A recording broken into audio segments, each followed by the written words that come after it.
le due cose sono come progettazione in sé e nella sensibilità del progettista, no? E quindi il costo del progetto alla fine è tale quale, perché se bisogna produrre tutto il resto, poi bisogna un po' vedere, insomma, perché si riguarda vabbè, il tempo che viene richiesto, insomma, e l'incertezza, perché vi dico, sì, negli ultimi appunto 4 anni sono uscite tutta una serie di decreti, di normative e che hanno costretto comunque le persone a perdere del tempo, a leggersi, a studiare, per poi dire ah, boh, quello che ho studiato l'anno scorso non vale più niente, ripartiamo da zero e via dicendo, insomma. Sì, questo delle costruzioni in legno che vengono proposte adesso è un problema, nel senso che è scoppiata, diciamo, la moda e ci sono tantissimi prodotti e non tutti sono quello che, diciamo, promettono.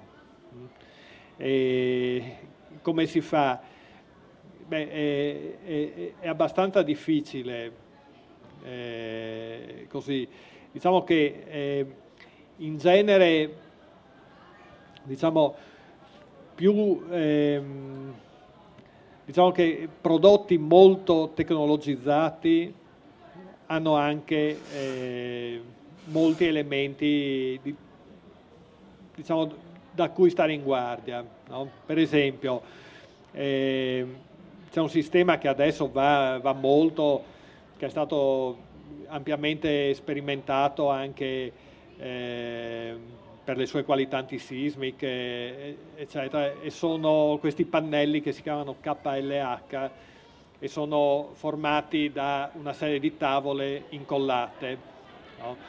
Allora, questo è un sistema che dal punto di vista strutturale, della velocità di costruzione e così, è un ottimo sistema. Però dal punto di vista della sostenibilità o anche della qualità, dal punto di vista della bioarchitettura, per quanto vengano da molte associazioni di bioarchitettura, vengano riconosciuti, a me personalmente mi lasciano un po' perplesso. Perché? Perché hanno, diciamo, ogni strato di legno è completamente incollato a quello vicino, no? Quindi c'è un film di colla e sono colle sintetiche e che quindi in qualche modo anche per test che ho potuto verificare personalmente, per esempio non c'è la traspirazione, no? Se si prende un secchio sfondato, lo si riempie d'acqua e lo si mette su una tavola non trattata normale, nel giro di una notte quell'acqua è passata sotto, no? Perché il legno è una materia traspirante. Mentre invece con questi prodotti qua l'acqua la mattina dopo la ritroviamo tutta nel secchio, no? E questo cosa significa? Significa che di fatto noi viviamo in uno strato che è quello più vicino alla casa di legno, ma poi tutto il resto è altro e sicuramente non ha quelle qualità che le ditte ci dicono di avere. Oltre al fatto poi che, vabbè, diciamo anche il processo costruttivo non è così sostenibile come dovrebbe essere, perché diciamo è un po' illogico come idea, nel senso che vengono fatti grandi pannelli e poi vengono bucate le finestre. Il legno che viene tolto dalla finestra non può essere bruciato perché ha tutti gli strati di colla, no? E quindi deve essere smaltito come rifiuto speciale, no?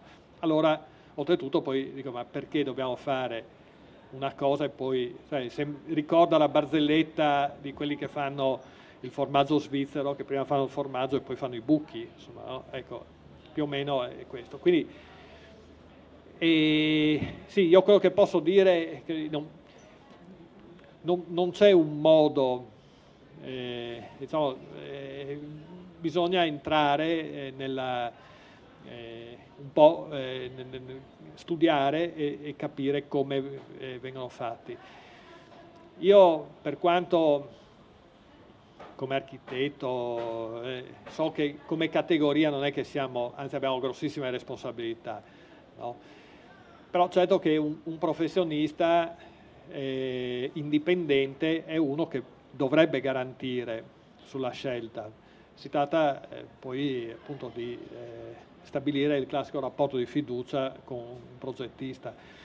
Queste aziende in genere tendono a bypassare il progettista, no? Con il catalogo, l'idea del chiave in mano, l'idea anche qua della velocità, di dire voi scegliete da catalogo, noi arriviamo, ve la montiamo, eccetera, eccetera. Insomma, no? Quindi, però ecco, a quel punto sì,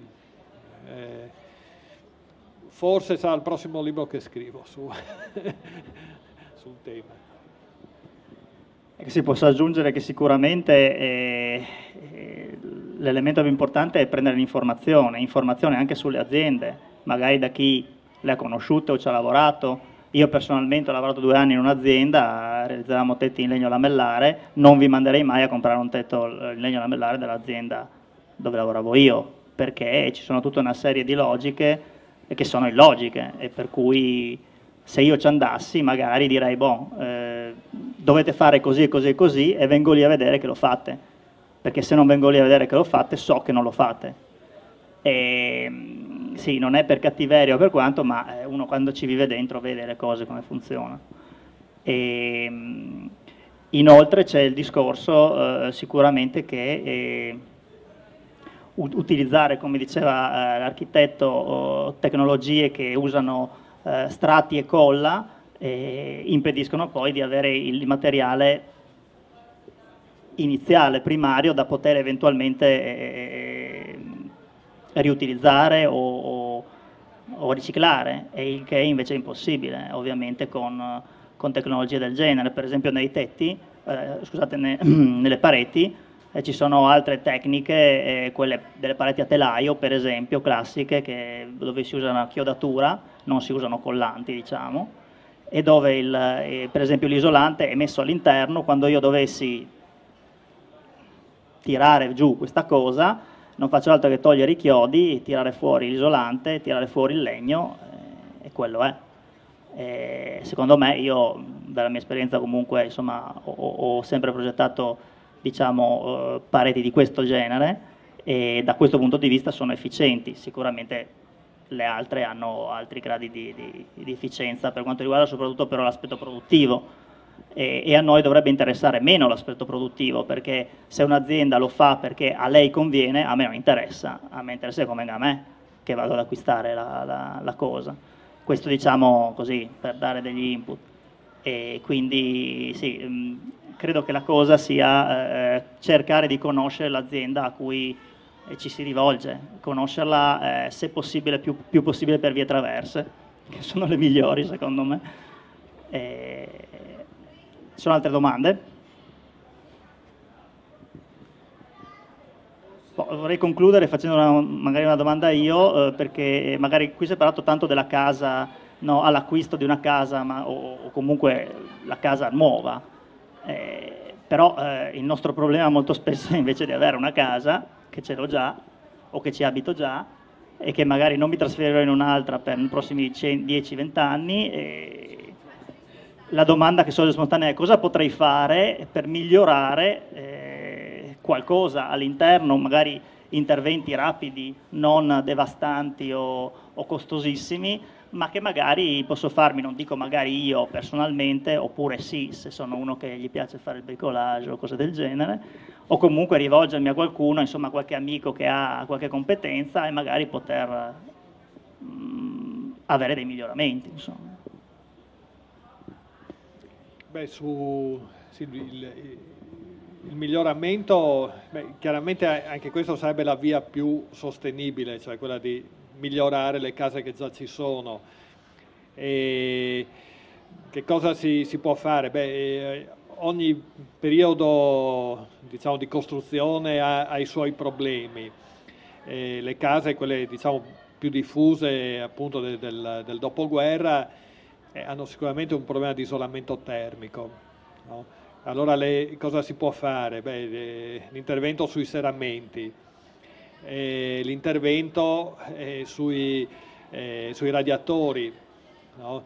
Perché molto spesso la parete dietro il radiatore è la parete più sottile della casa, perché all'epoca, quando si pensava che l'energia fosse infinita e a basso costo, si preferiva recuperare lo spazio della stanza e quindi il termosifone veniva messo all'interno.